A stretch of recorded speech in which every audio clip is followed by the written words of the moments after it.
Hey there, my name is ARTFX and welcome back to my channel. Today we are going to make a riser out of a sample. So I'm going to show you how you can use samples to create really easy risers that can be very simple to make but can sound very original at the same time.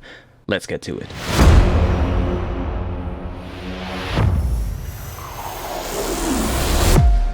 So here we are in Ableton Live. Before we get started, if you want to help me out reach 100,000 subscribers, that would be absolutely awesome. So if you can click the subscribe button, and if you do that, also click the bell notification icon so you get notified whenever I do a tutorial. That would be absolutely great. I do tutorials every week, and I also do a live stream every Friday at 8 PM Central European Summertime, which is GMT +2, so check out what that is for your time zone. So, without further ado, let's get into this video. I have a track right here that I'm working on. I'm gonna play you this track, and we are going to put a riser in the section where that red MIDI clip is right here. So first I'm going to play the track. It's going to be pretty loud, so turn your volume down if you have to right now. I'm going to be playing this in 3, 2, 1.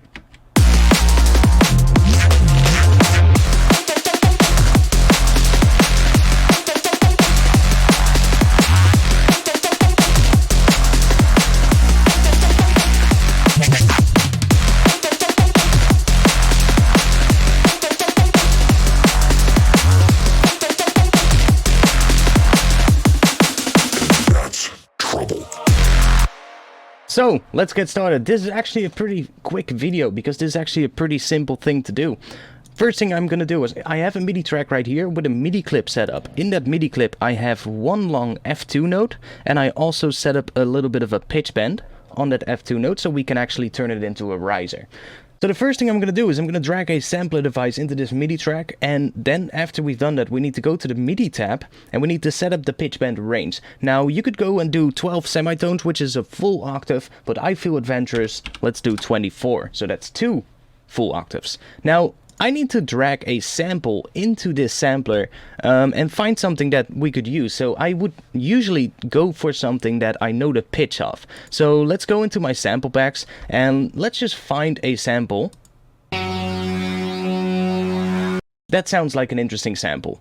So that is from a sample pack. That is from a Joe Miller sample pack. Actually, I'm really abusing that sample pack lately, but they're just great samples for demonstrating these kind of things. So this sample is in the key of F sharp. So I'm going to set the root note of this sampler to F sharp. So I'm going to set this to F sharp 2. So I'm going to drag this box down. I'm going to set that to F sharp 2, like that. So now if I play this MIDI file, it's going to play back the sample, and it's also going to speed up and pitch up because we've set up a pitch bend range. But it stops, right? So we need to set up a loop marker, so let's do that. Click the sustain mode and we can choose either this one, which is just forward. It's basically just going to loop like normal, and if we choose this one, it's going to loop back and forth. I'm just going to choose this one, and I'm going to set up a loop range. I'm just going to set up a range like that in the sample, and I can click the link here, and that's going to link the start position to the start of the loop so that we don't have to change that when we play around with the loop length. I can set up a loop, and I'm going to play this now, and let's see what happens.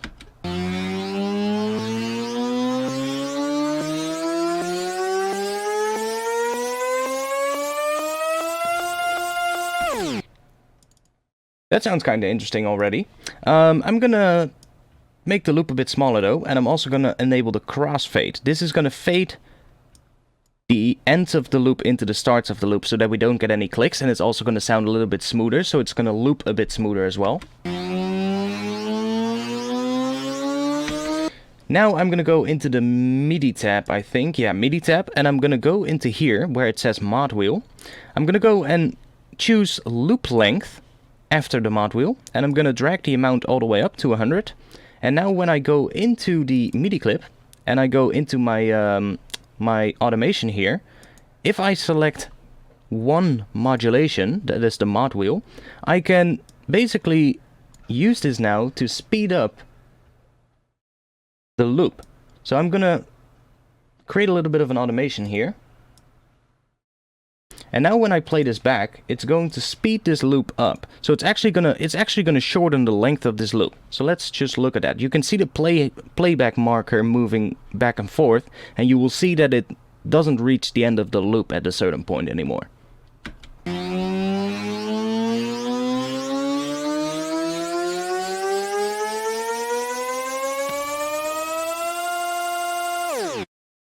So, if I now put, let's say, a little bit of a low pass filter on here,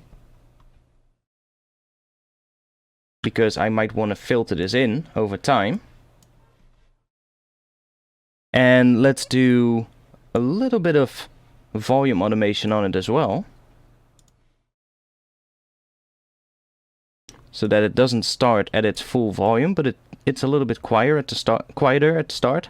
Now after this, let's put an EQ on it as well, because we don't want to have any of the low frequencies in it that might be in the original sample. So I'm just going to high pass this, create a little high pass, and now let's bring the volume up a little bit, because it was a little quiet, I think. Okay, I'm also going to change this like so.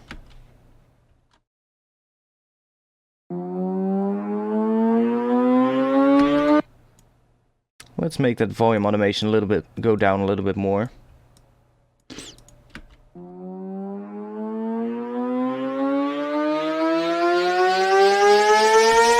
I'm gonna make the volume of this track a little bit quieter.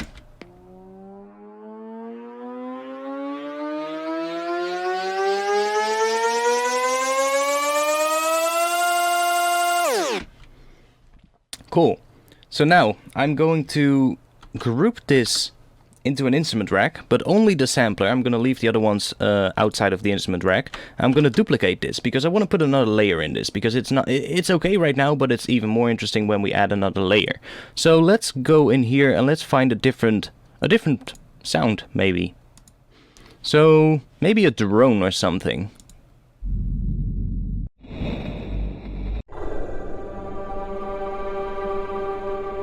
That one might work. Let's drop this into the sampler.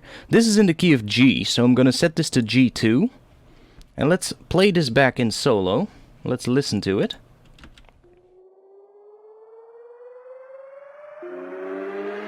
Okay, interesting.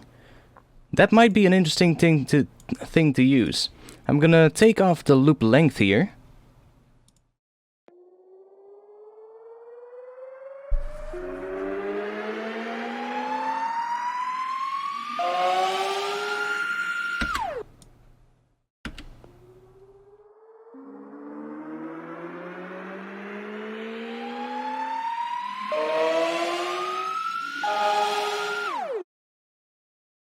Let's bring that loop length back a little bit. Not at its full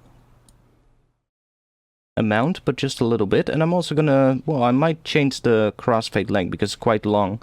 And I might play around with just finding a different section here.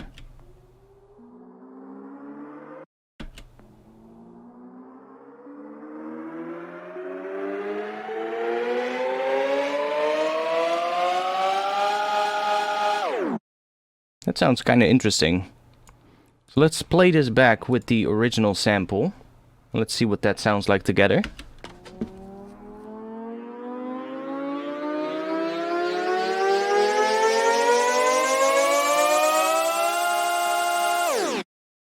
Interesting. So now let's listen to that in context with the track.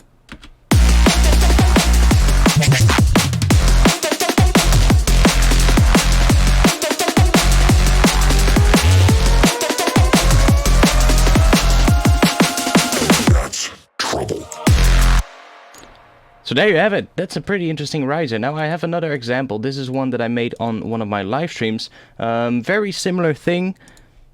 I started with this one. Then I added this one to it. And then I ended it off with another layer, which is kind of like a different one. It's a percussive layer.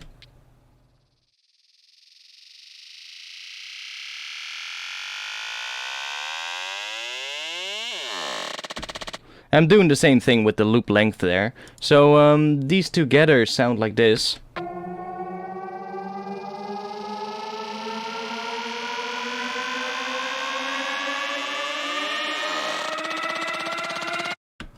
And this together in context with the track will make it sound like this.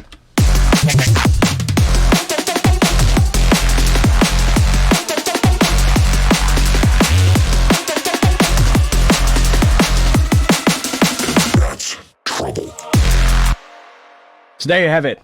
I hope you learned something, and if you did, then please subscribe to this channel and help me reach 100,000 subscribers. If you do, click the bell notification icon to get notified whenever I post another tutorial. So if you want to be a member of my community, I have a Discord community with about a couple of hundred like-minded people that love to make music, mostly drum and bass and other bass music genres. And if you want to be a part of that, you can find the invite link to my Discord server in the description below this video. Now, I do a live stream and a tutorial every single week. The live streams are at 8 PM Central European time at Friday. So that is currently Central European Summer Time, which is GMT +2. Check out what it is for your time zone, and tune in upcoming Friday for some more music production. Now, that was it for this video. It was a little bit of a quicker one, and I will hope that I will see you back soon. Peace.